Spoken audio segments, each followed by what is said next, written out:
الحمد لله رب العالمين والصلاة والسلام على نبينا محمد وعلى آله وصحبه أجمعين أما بعد.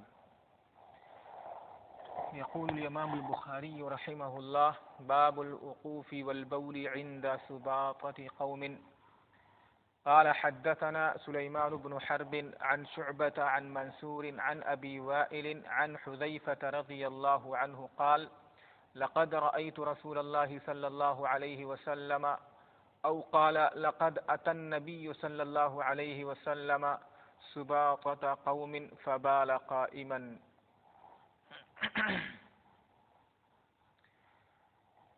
امام بخاری رحمہ اللہ فرماتے ہیں: باب الوقوف والبول عند سباطة قوم، یعنی هذا باب في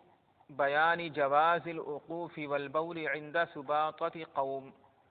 سباطہ کہتے ہیں مزبلہ کو، کوڑا دان کو، یا جہاں پر لوگ کوڑا کرکٹ پھینکتے ہیں گھر کے سامنے، جس کو ہم لوگ گھور کہتے ہیں. گھر کے سامنے ہوتا ہے عام طور سے، گھر کے پاس میں جہاں پر لوگ گھر کا کوڑا کرکٹ لے جا کے پھینکتے ہیں اسی کو سباطہ کہا جاتا ہے. تو کسی کے گھور یا کوڑا کرکٹ پھینکنے کی جگہ کے پاس پیشاب کرنا اور وہاں کھڑے ہونے کے جواز کا بیان، کہ وہاں پر کھڑے ہونا اس جگہ پہ اور وہاں پر اس کے پاس پیشاب کرنے کے جواز کا بیان، یعنی ایسا کرنا جائز ہے. چونکہ عام طور سے یعنی کوڑا کرکٹ پھینکنے کی جگہ جو ہوتی ہے وہاں پر لوگ یعنی گندگی اور نجاست جو مزبلہ وغیرہ جو ہوتا ہے وہاں پر پھینکتے ہیں. تو اگر کوئی شخص وہاں جا کر کے پیشاب کرتا ہے تو اس میں کوئی حرج نہیں ہے، کیونکہ انہیں عام طور سے نجاست کی جگہ ہے، وہاں پر گندگی وغیرہ پھینکی جاتی ہے، کوڑا کرکٹ پھینکا جاتا ہے، تو اس میں کوئی حرج نہیں ہے، جائز ہے.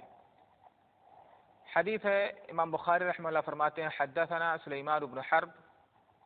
البصری قاضی مکہ. سلیمان بن حرب امام بخاری کے شیخ ہیں، روایت کرتے ہیں عن شعبہ سے شعبہ بن الحجاج الواسطی البصری، عن منصور وہ منصور بن معتمر السلمی الکوفی، عن ابی وائل شقیق بن سلمہ، کئی مرتبہ ان کا نام گزر چکا ہے، ابو وائل ان کا نام ہے شقیق بن سلمہ الکوفی.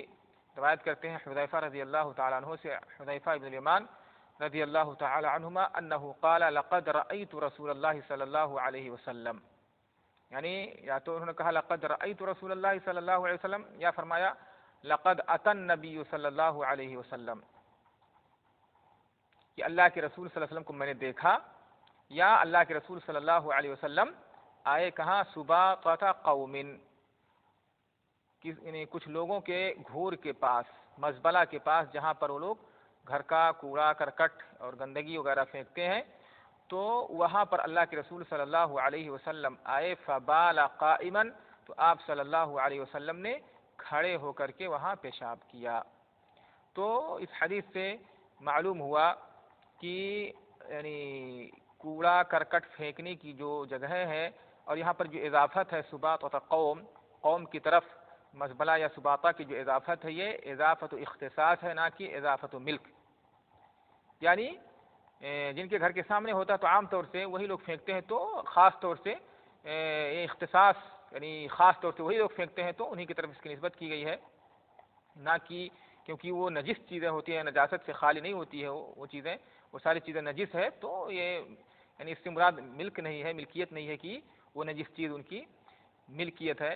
بلکہ یعنی عام طور سے وہی لوگ وہاں پر نجاست پھینکتے ہیں تو خاص طور سے ان کی طرف اس کی اضافت کی گئی ہے. تو اس طرح کی مزبلہ وغیرہ پر پیشاب کرنا، وہاں کھڑے ہونا، یہ حرج نہیں ہے، یہ ظلم نہیں ہے، جائز ہے. یعنی بغیر اجازت کے وہاں پر جا کر کے کوئی شخص پیشاب کر لیتا ہے تو کوئی حرج کی بات نہیں ہے. اسی طرح سے حدیث سے بھی معلوم ہوا کہ کھڑے ہو کر کے پیشاب کرنا جائز ہے. اللہ کے رسول صلی اللہ علیہ وسلم نے وہاں پر کھڑے ہو کر کے پیشاب کیا. تو کوئی ایسی جگہ ہو جہاں پر یعنی پیشاب کے چھینٹے اوپر پڑنے کا خدشہ نہ ہو، کہ کھڑے ہو کر اگر آدمی پیشاب کرتا ہے تو چھینٹے، کیونکہ زور سے پانی زمین پر گرے گا تو پیشاب کے چھینٹے اوپر واپس پلٹ کر یعنی جسم پر پڑنے کا اس میں خدشہ ہوتا ہے، ڈر ہوتا ہے. اگر ایسا ہے تو پھر کھڑے ہو کر کے پیشاب کرنا درست نہیں ہوگا. ہاں عام طور سے کیونکہ جو نجاست اور کوڑا کرکٹ پھینکنے کی جگہیں ہوتی ہیں تو اوپر سے نیچے کی طرف وہاں پر عام طور سے پھینکا جاتا ہے. تو اگر آدمی اونچائی سے اس طرح سے نیچے کی طرف پیشاب کرتا ہے اور پیشاب اوپر پیشاب کے چھینٹے پڑنے کا خوف نہیں ہوتا ہے تو پھر کھڑے ہو کر کے پیشاب کرنا جائز ہے. یعنی عام طور سے اللہ کے رسول صلی اللہ علیہ وسلم کا جو طریقہ ہے وہ کہ آدمی بیٹھ کر کے پیشاب کرے. لیکن اس حدیث سے اللہ کے رسول صلی اللہ علیہ وسلم کی اس حدیث سے معلوم ہوا کہ آدمی کھڑے ہو کر کے بھی پیشاب کر سکتا ہے. علماء نے یہاں پر بہت سارے وجوہات بیان کیے ہیں کہ اللہ کے رسول صلی اللہ علیہ وسلم نے کھڑے ہو کر کے وہاں پر پیشاب کیوں کیا. تو کسی نے کہا چونکہ وہاں پر بیٹھنا مناسب نہیں تھا گندگی کی وجہ سے. بعض نے کہا ہے کہ آپ کے یعنی پیٹھ میں پریشانی تھی، درد تھا اس لیے، اور بہت سارے اسباب ذکر کیے ہیں. خلاصہ کلام یہ کہ یعنی کھڑے ہو کر کے پیشاب کرنا جائز ہے. باب من اخذ الغصن وما يؤذي الناس في الطريق فرما به، یعنی اس شخص کے ثواب کا بیان، اس شخص کے اجر و ثواب کا بیان جس نے راستے میں کسی ٹہنی کو، غصن کے معنی ٹہنی، مراد یہاں پر خاردار ٹہنی یعنی جس میں کانٹے وغیرہ ہو، ایسے درخت کی ٹہنی یا شاخ جس میں کانٹے وغیرہ ہو اور جس سے لوگوں کو تکلیف ہو، یا جو بھی لکڑی وغیرہ ہو اس طرح سے درخت کی شاخ یا لکڑی وغیرہ جس سے لوگوں کو آنے جانے میں اس سے تکلیف ہوتی ہو، پریشانی ہو، راستے میں پڑا ہو، تو اس طرح کی ٹہنی کو لے. وما یؤذی الناس فی الطریق، اسی طرح سے کوئی بھی چیز شاخ اور ٹہنی کے علاوہ کوئی بھی چیز ہو جس سے لوگوں کو تکلیف ہو تو اس کو لے کر کیا کرے، فرما بھی، پھر اسے کیا کرے، پھینک دینے، راستے سے اس کو ہٹا دے، راستے سے کنارے کر دے، اس کو دوسری طرف کر دے تاکہ لوگوں کو تکلیف نہ ہو. تو اس کا کیا اجر ہے، کتنا بڑا ثواب ہے اس عمل کا کہ راستے میں آدمی کانٹا دیکھے، راستے میں اینٹ پتھر دیکھے جس سے کہ لوگوں کو ٹھیس لگنے یا چوٹ لگنے کا ڈر ہو، کسی کو چوٹ لگ سکتی ہو، یا کوئی بھی چیز ہو جس سے کہ لوگوں کو پریشانی ہو یا کسی کو نقصان پہنچ سکتا ہو، اس طرح کی چیز آدمی اٹھا کر کے راستے سے کنارے کر دیتا ہے، اس کو ہٹا دیتا ہے، تو اس کا کتنا بڑا اجر ہے اس حدیث میں بیان کیا گیا ہے. قال حدثنا عبد الله قال اخبرنا مالك عن سمي عن ابي صالح عن ابي هريره رضي الله تعالى عنه. عبد الله بن یوسف ان کا نام، یہ عبداللہ جو ہے عبداللہ بن یوسف امام بخاری رحمہ اللہ کے شیخ ہیں، التنیسی. قال اخبرنا مالک، امام مالک مراد ہے یہاں پر، مالک بن انس. عن سمي مولا ابی بکر، سمي مولا ابی بکر بن عبد الرحمن بن حارث بن ہشام. یہ ابو بکر بن عبد الرحمن بن حارث بن ہشام ہے، دوسرے ابو بکر نہیں، یعنی مولا ابی بکر. یہ جو سمي ان کا نام گزر چکا ہے، اس سے پہلے بتا چکا. عن ابی صالح ذکوان الزیات عن ابی ہریرہ رضی اللہ تعالی عنہ ان رسول اللہ صلی اللہ علیہ وسلم قال بينما رجل يمشي بطريق وجد غصن شوك فأخذه فشكر الله له فغفر له. بينما رجل يمشي بطريق،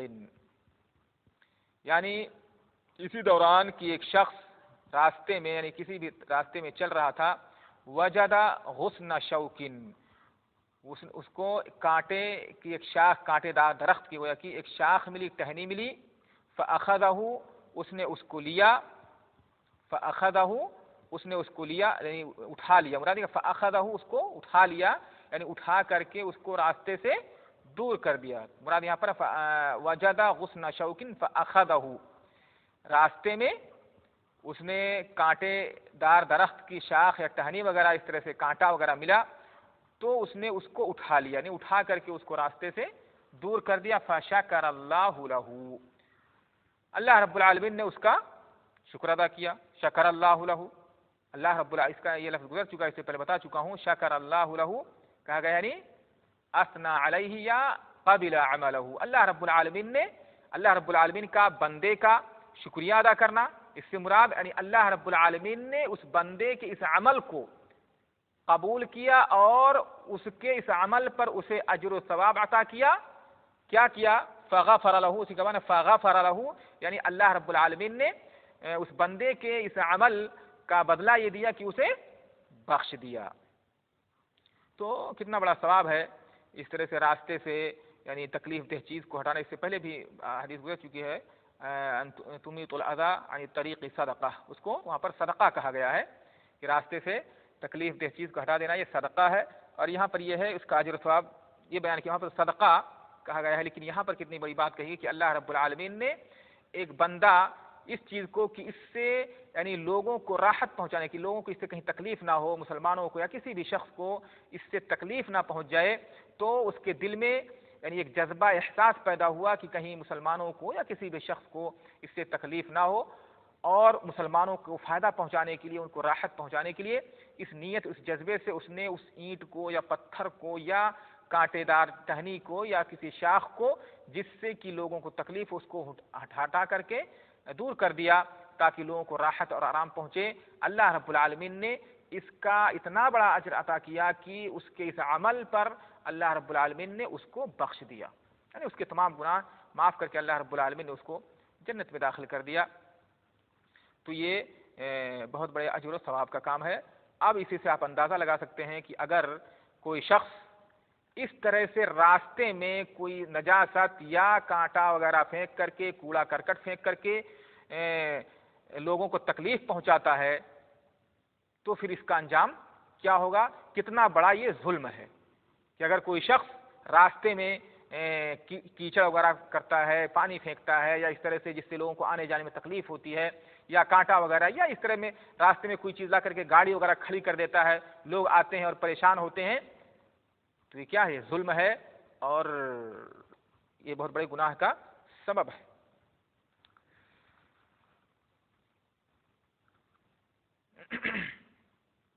اس کے بعد ہے فرماتے ہیں امام بخاری رحمہ اللہ, باب اذا اختلفوا في الطريق الميتاء وهي الرحبة تكون بين الطريق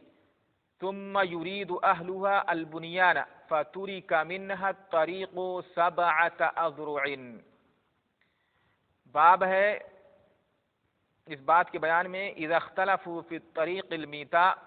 کہ اگر لوگوں کا اختلاف ہو جائے, جھگڑا ہو جائے, في الطريق الميتاء, الطریق المیتا کہتے ہیں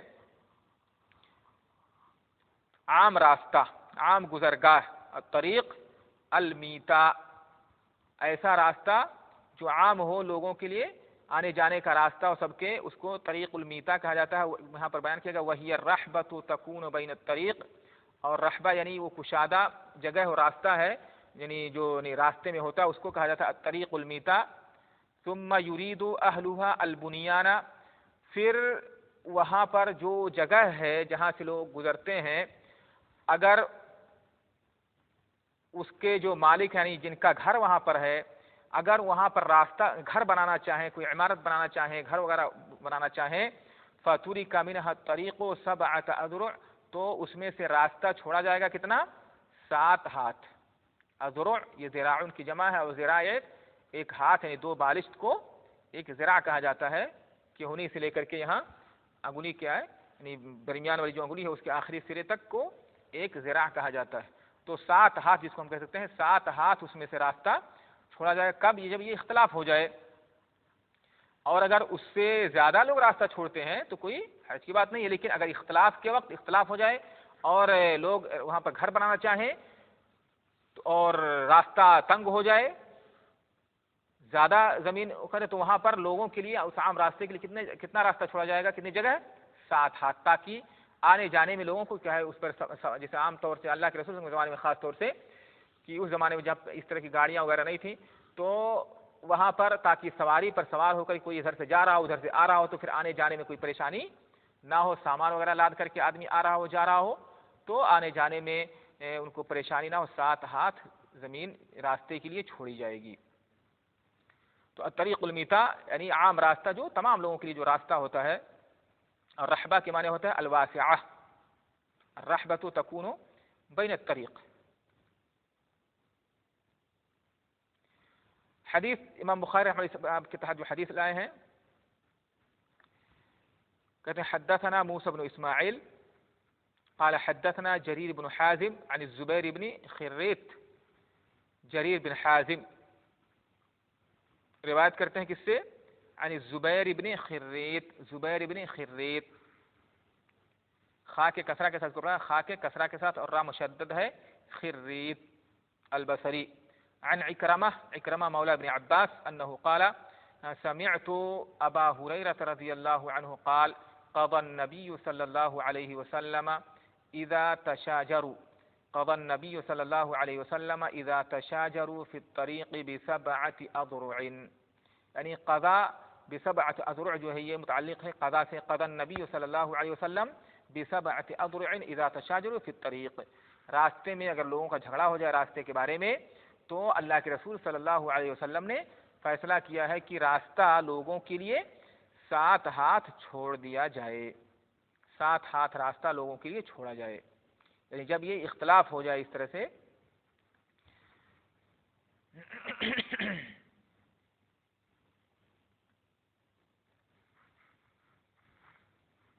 اور ایک اور روایت میں ہے جیسا کہ یعنی مصنف عبد الرزاق میں ہے، عبداللہ بن عباس رضی اللہ تعالیٰ عنہ کی روایت ہے، آپ صلی اللہ علیہ وسلم نے فرمایا اذا اختلفتم في الطريق الميتاء فجعلوها 7 أذرع، اذا اختلفتم في الطريق الميتاء، جب عام راستے میں جو لوگوں کے لیے عام راستہ ہوتا اس میں اختلاف ہو جائے تو تم اس کو 7 ہاتھ رکھو، یعنی راستہ لوگوں کے لیے 7 ہاتھ رکھو۔ پھر اس کے بعد جو یعنی زمین بچتی ہے وہ گویا کہ جو اس میں شریک لوگ ہوں گے اس زمین میں تو اس سے وہ فائدہ اٹھا سکتے ہیں۔ اس کے بعد یعنی 7 ہاتھ کے اندر اگر وہ کوئی وہاں پر اپنا کچھ بناتا ہے تو اس کو منع کر دیا جائے گا، اس کے باہر اگر وہ گھر بناتے ہیں یا وہاں پر فائدہ اٹھاتے ہیں وہاں بیٹھتے ہیں جس سے کہ لوگوں کو ضرر نہ ہو تو پھر کوئی حرج نہیں ہے، وہاں پر وہ بیٹھ سکتے ہیں، اور 7 ہاتھ کے اندر اگر کرتے ہیں تو وہاں سے ان کو اٹھا دیا جائے گا، وہاں سے ان کو منع کر دیا جائے گا۔